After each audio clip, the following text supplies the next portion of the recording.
Hi friends, ఇక మేమైతే ఆషాఢంలో భద్రకాళి అమ్మవారి దేవాలయానికి వెళ్ళామండి. ఇది వచ్చేసి మనకి వరంగల్ సమీపంలో, అంటే వరంగల్కి హనుమకొండకి మధ్యలో ఈ భద్రకాళి అమ్మవారి టెంపుల్ ఉందండి. ఇక హైదరాబాద్లో మా తమ్ముడు వాళ్ళు ఉంటారనమాట. వాళ్ళ ఇంటికి వెళ్ళి మేము ఆషాఢంలో ఫ్యామిలీ మెంబర్స్ అందరం కూడా భద్రకాళి అమ్మవారిని దర్శనం చేసుకున్నాము. ఇక్కడ భద్రకాళి అమ్మవారి టెంపుల్లో మనకి ఆషాఢంలో చాలా ప్రత్యేకంగా పూజలు జరుగుతాయండి. ఇక మన భారతదేశంలో ఉన్న అమ్మవారి దేవాలయాలలో అన్నిటిలో కల్లా ఇక్కడ భద్రకాళి అమ్మవారి దేవాలయానికి చాలా ప్రఖ్యాతత విశిష్టత ఉన్నాయి. ఎందుకు అంటే ఇక్కడ అమ్మవారు మనకి ఎక్కడా కనిపించని విధంగా 9 అడుగుల ఎత్తు 8 చేతులతో దర్శనమిస్తుందండి.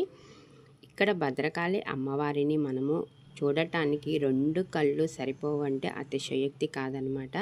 అమ్మవారు అంటే 9 అడుగుల ఎత్తుతో మనకి 8 చేతులు, ఇక మొహమంతా కూడా పచ్చగా అర్ధచంద్రాకారం బొట్టుతో మనకి అమ్మవారు దర్శనమిస్తుందండి. ఇక్కడికి వచ్చిన భక్తులు కూడా అర్ధచంద్రాకారం బొట్టు పెట్టుకుంటారనమాట. ఒకప్పుడు ఇక్కడున్న భద్రకాళి అమ్మవారిని రౌద్ర రూపంగా ఉన్న భద్రకాళి అమ్మవారు అనేవాళ్ళనమాట. ఇప్పుడు భద్రకాళి అమ్మవారు శాంతారూపంగా ఉందండి. ఇక్కడ ఉన్న భద్రకాళి అమ్మవారి దేవాలయానికి ఇప్పుడు కాదండి, దశాబ్దాల చరిత్ర ఉందన్నమాట.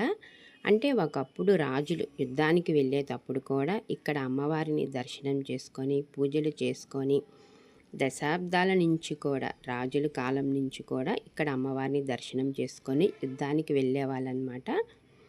ఇక్కడ మనకి భద్రకాళి అమ్మవారి దేవాలయంలో ఆలయం ముందు వైపు మహామండపము, ధ్వజస్తంభం, సింహవాహనము, బలిపీఠము, అదేవిధంగా అమ్మవారి దేవాలయంలో కొన్ని మనకి దేవతా విగ్రహాలు కూడా దర్శనమిస్తాయి అండి. శివయ్య విగ్రహము, అదేవిధంగా సుబ్రహ్మణ్యేశ్వరుడు, ఆంజనేయుడు, వల్లభ గణపతి, ఇలాగ కొన్ని ఆలయాలు కూడా భద్రకాళి అమ్మవారి దేవాలయంలో ఉన్నాయి. ఇక్కడ మనకి భద్రకాళి అమ్మవారి దేవాలయంలో ఆషాఢంలో చాలా ప్రత్యేకంగా పూజలు జరుగుతాయండి. ఆషాఢంలో శాకాంబరి ఉత్సవాలను జరుగుతాయి అన్నమాట. దీనికి లక్షలాది మంది భక్తులు తరలి వస్తారండి. పక్షం రోజుల పాటు జరిగే ఈ ఉత్సవాలలో అమ్మవారిని 86 అంటే రకరకాల కూరగాయలతో, ఆకుకూరలు, పండ్లతో అమ్మవారిని చూడముచ్చటగా అలంకరణ చేస్తారనమాట. ఇదిగోండి భద్రకాళి అమ్మవారు. అసలుకి అమ్మవారిని చూస్తుంటే 2 కళ్ళు సరిపోవట్లేదండి. ఇక మీరు కూడా చక్కగా వీలైనప్పుడు వెళ్ళి భద్రకాళి అమ్మవారిని దర్శనం చేసుకోండి. మనకి ఇక్కడ ఏమైనా కోరికలు కోరుకున్నా కానీ నెరవేరుతాయండి. ఇక్కడ భద్రకాళి అమ్మవారు అంత పవర్ఫుల్ అన్నమాట.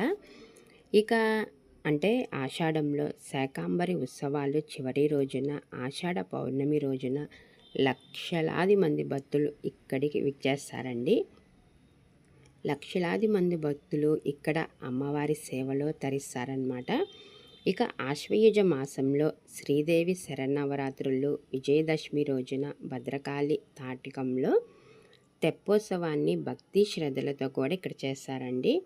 అంటే ఆషాఢ మాసంలోనే కాదన్నమాట, శరన్నవరాత్రుల్లో కూడా ఇక్కడ భద్రకాళి అమ్మవారికి చాలా చక్కగా పూజలు జరుగుతాయండి. ఇక మనకైతే హైదరాబాద్ నుంచి బస్సు సౌకర్యము, వరంగల్ నుంచి ట్రైను అన్ని ఎటు మనమంటే ఎవరికి దగ్గరగా ఉన్న ప్లేస్ నుంచి వాళ్ళు వెళ్ళొచ్చు అనమాట.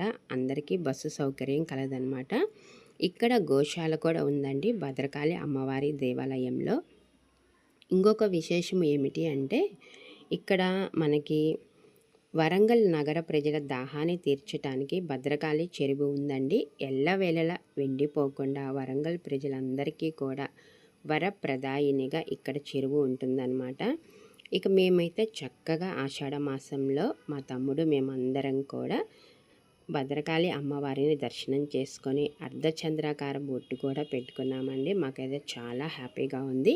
ఇక వెళ్ళిన మాకే కాదండి, మీ అందరికీ కూడా భద్రకాళి అమ్మవారి ఆశీస్సులు ఎల్లవేళలా ఉండాలని, ఆ అమ్మ దీవెనలు ఉంటేనే మనం ఏమైనా చేయగలమండి, ముందుకు వెళ్ళగలము. మనమైనా మన పిల్లలైనా ఆ అమ్మ దీవెనలు అయితే మనందరికీ ఎల్లవేళలా ఉండాలండి.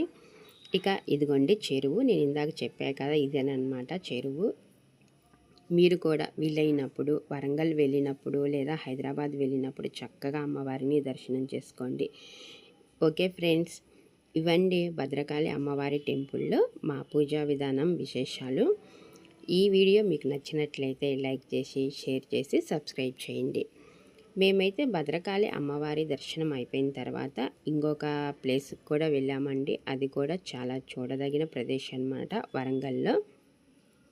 ఆ వీడియోని కూడా నేను మీతో షేర్ చేస్తాను. ఓకే ఫ్రెండ్స్, మీరు కూడా వరంగల్ భద్రకాళి అమ్మవారిని దర్శనం చేసుకొని ఆ అమ్మవారి దీవెనలు మీకు ఎల్లవెల్లలా ఉండాలని, మనందరి మీద ఉండాలని నేను కోరుకుంటున్నాను. మరీ ముఖ్యంగా ఏమిటి అంటే భద్రకాళి అమ్మవారికి ఆషాఢంలో, శ్రావణంలో నవరాత్రులప్పుడు చాలా ఘనంగా పూజలు జరుగుతాయండి. ఎప్పుడు మనము ఎంటర్టైన్మెంట్ ప్లేసెస్కే కాకుండా అప్పుడప్పుడు కూడా ఫ్యామిలీ మెంబర్స్తో ఇలాగా గొప్ప గొప్ప దేవాలయానికి వెళ్ళాలండి. మన భారతదేశంలో చాలా అంటే చాలా పెద్ద పెద్ద ఆలయాలు ఉన్నాయండి. నేను కూడా వీడియోస్లో ఎక్కువగా పుణ్యక్షేత్రాలు చూపిస్తుంటాను, మీకు బోర్ కొట్టినా కానీ. ఎందుకంటే మనము ఏ పని చేయాలన్నా దేవుడు అనుగ్రహం అయితే కంపల్సరీ ఉండాలండి. మనము ఎంత పెద్దవాళ్ళమైనా మనీ పరంగా కానీ, ఆస్తి పరంగా కానీ, దేవుడు అమ్మవారి దీవెనలు ఆశీస్సులు లేనిది మనము ఏ పని చేయలేమండి. అమ్మవారిని దర్శనం కూడా చేసుకోలేమన్నమాట. మనం చేసే ప్రతి ఒక్క పనిలోనూ, అంటే పని అనే కాదండి, ఏదైనా హెల్త్ పరంగా ఏదైనా కానీ దేవుడు ఆశీస్సులు అయితే మనందరికీ ఉండాలన్నమాట. ఇక మేమైతే ఆషాఢంలో చక్కగా భద్రకాళి అమ్మవారిని దర్శనం చేసుకున్నందుకు చాలా సంతోషంగా ఉందండి. వీలైనంత వరకు మీరు కూడా ఎక్కడైనా పుణ్యక్షేత్రాలకి వెళ్తూ ఉండండి. ఎందుకంటే నేనేదో వెళ్ళాను మిమ్మల్ని వెళ్ళమని చెప్పట్లేదండి.